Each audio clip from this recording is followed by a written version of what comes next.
환난과 고통의 상황은 하나님을 믿지 않는 세상 사람들에게도 찾아올 수 있고 하나님의 자녀들에게도 찾아올 수 있습니다.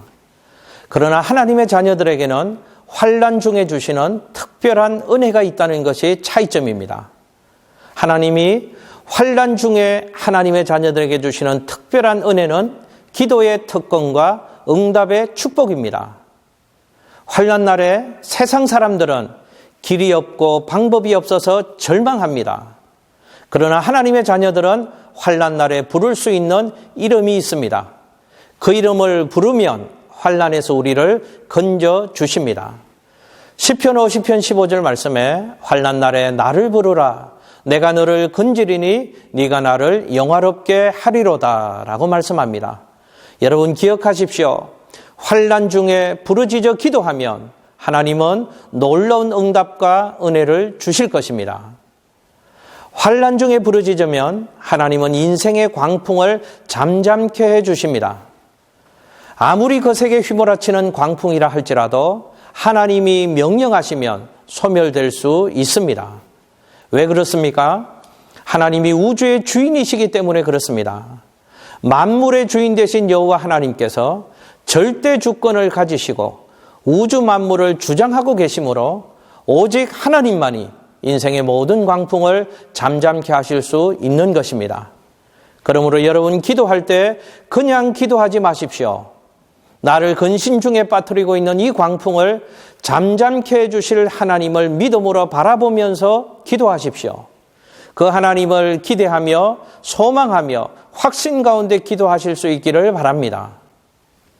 환난 중에 부르짖으면 하나님은 우리를 소원의 항구로 인도해 주십니다. 우리가 인생의 풍랑을 만나서 근심할 때가 언제입니까? 그 풍랑 때문에 우리가 소원하는 항구에 도달할 수 없을 것 같아 보일 때 그때 근심하는 것입니다. 그런데 성경은 우리가 하나님께 기도하면 하나님은 우리를 소원의 항구에 데려다 주신다고 말씀합니다. 시편 107편 30절 말씀에 그들이 평온함으로 말미암아 기뻐하는 중에 여호와께서 그들이 바라는 항구로 인도하시는도다 라고 말씀합니다. 우리 하나님은 때로는 인생의 광풍을 평정하시고 소원의 항구에 이르게도 하십니다.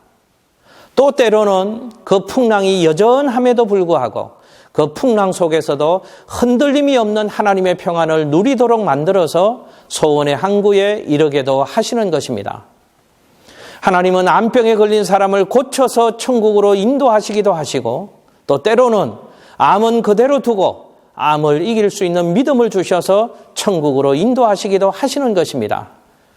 이 영적인 비밀을 깨달은 사람은 어떤 환난 가운데서도 절망하지 않습니다. 하나님을 찾으며 하나님께 부르짖으며 결국은 믿음으로 승리하게 되는 것입니다. 환난 중에 부르짖으면 하나님은 우리에게 기적을 보고 찬양하게 해 주실 것입니다. 시편 107편 31절 말씀에 여호와의 인자하심과 인생에게 행하신 기적으로 말미암아 그를 찬송할지로다 라고 했습니다. 무슨 이야기입니까?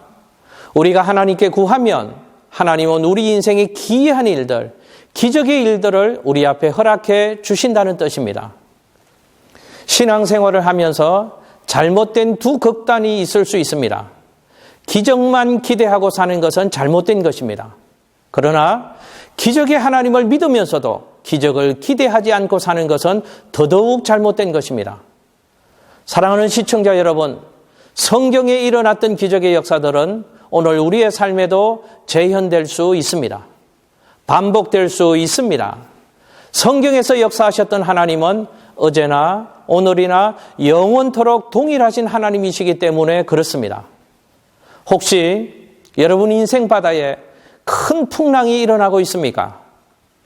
여러분이 걸어가고 있는 인생의 사막길에 감당하기 어려운 모래바람이 불어오고 있습니까?